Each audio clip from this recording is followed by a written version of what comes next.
Hi everyone. So a few weeks ago, I entered a rally with this BMW. Didn't finish very well, but we had a lot of fun. Unfortunately, I'm 25 miles away from the garage. I took one last pull and I broke something in the rear drivetrain. So in this video, we're going to diagnose and replace whatever's damaged. Let's get started.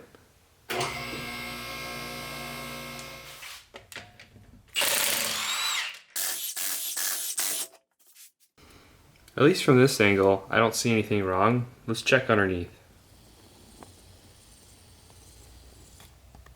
Looks like the CV joint let go.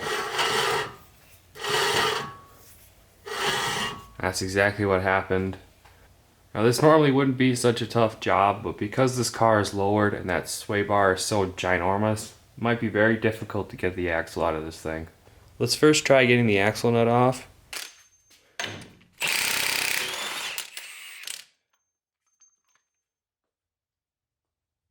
I'm going to start with taking the shock off as well as the adjustable rear link. I'm going to have to mark this here so I don't get my alignment off.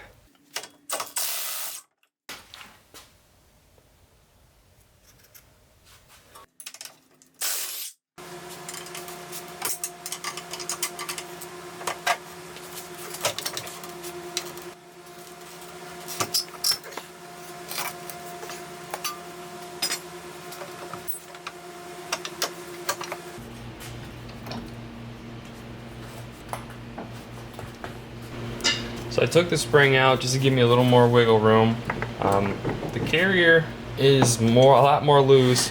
However, I am going to take the lower spring perch off with this bolt here.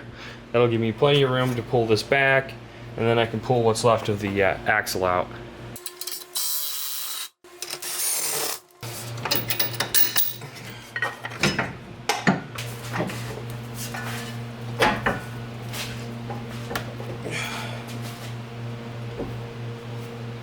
Parking brake. Alright, so the problem now is that the parking brake cable is actually keeping the carrier from moving further away from the car and letting me clear the axle. I have no choice but to take the brake caliper off and the rotor so I can disconnect that parking brake line from the carrier here.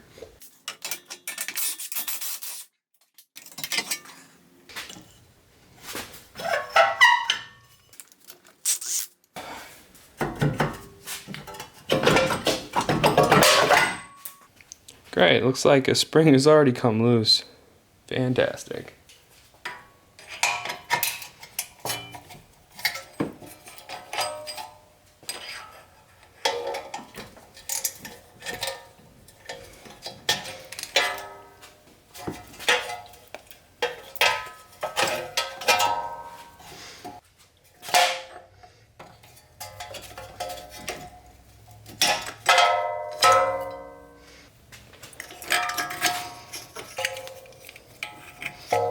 Now the cable is free.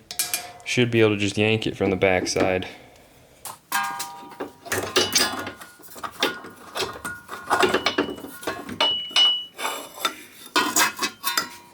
There we go, guys.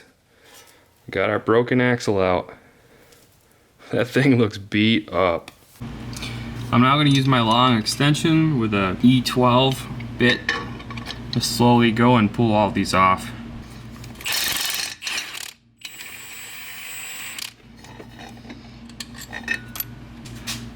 The flange here has been bent up so bad that it won't clear the bolts. I can't get my socket in there. I'm gonna try to pry this down. There we go.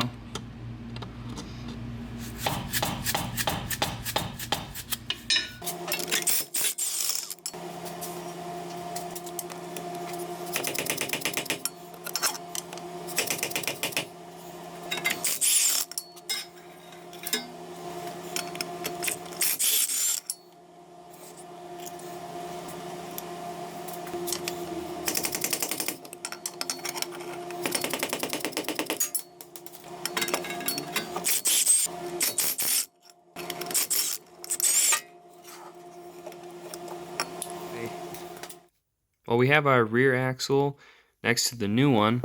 You can see this carrier just shredded itself. There is a ton of wear on here. The new one looks pretty nice. I did notice that I have to grease it myself.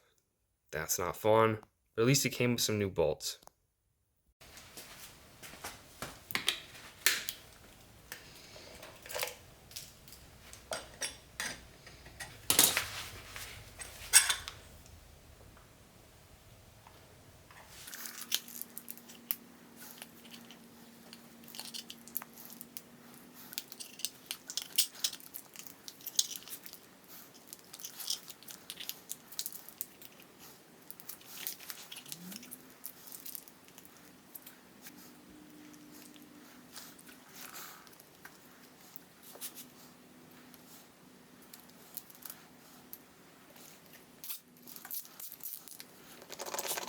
So I put the grease in the best I can.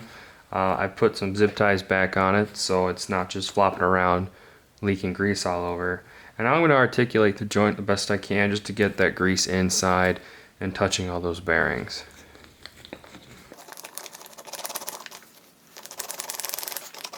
This is totally optional, but I'm just doing this as a little bit of peace of mind. I wasn't quite able to get all the grease on the back side of here, so this just helps a little bit.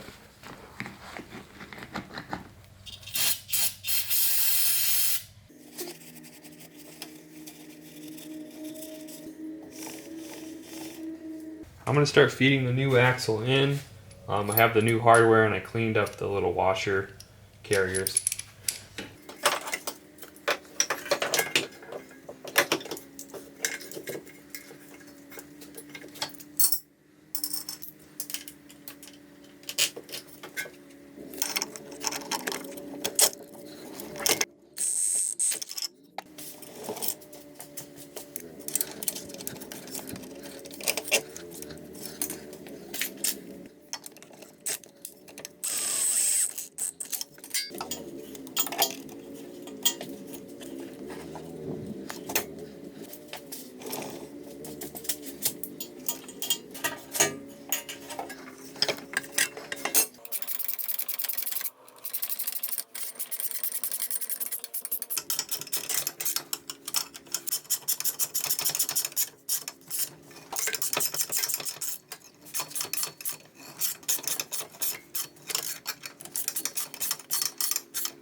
I'm now going to torque the flange on the inside.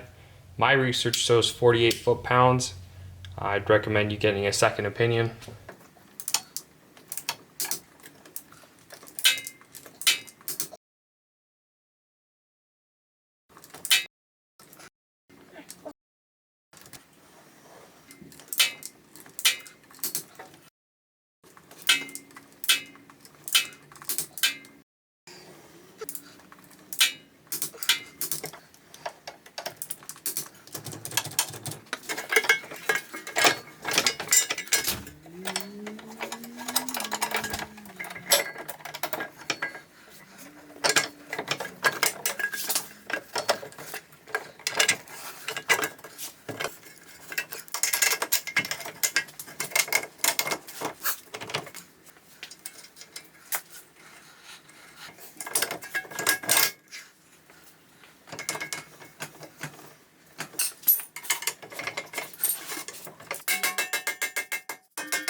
Now that everything's tight on the suspension, I'm going to impact this in. This is supposed to be right around the ballpark of 200 foot-pounds. I don't have a torque wrench that actually goes up that high, so I'm just going to impact it.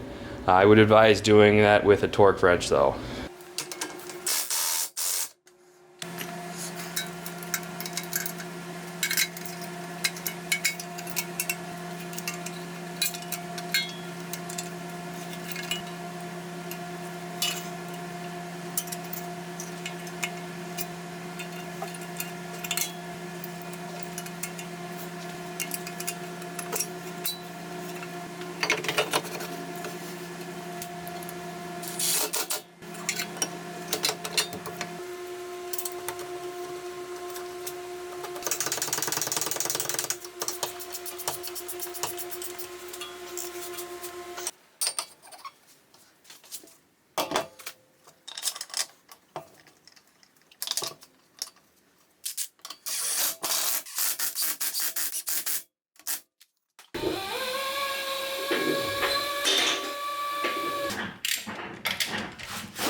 Alright guys, well that's all I have for you today. The rear end has been sorted. I'm going to get this Z4 out of the garage and go take it for a spin. Thanks for watching, and I'll catch you guys next time.